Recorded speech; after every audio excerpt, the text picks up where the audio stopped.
Bueno, a ver, les voy a mostrar cómo suena ahora con el filtro desconectado, o por lo menos la carcasa, ¿sí?, levantada. Esto es el TPS, ¿no es cierto?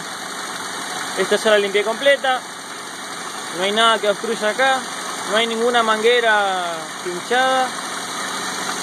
Esto no sé qué es, esta caja no sé de qué es, hace un vacío.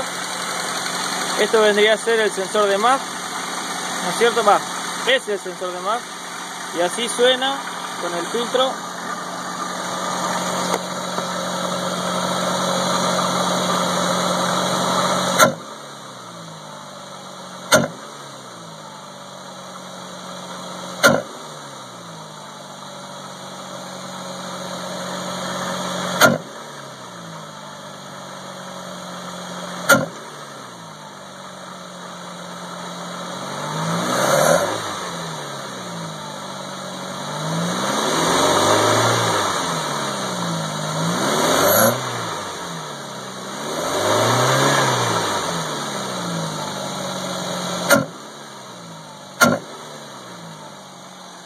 Ven que suena muy raro cuando lo pisás a fondo de golpe.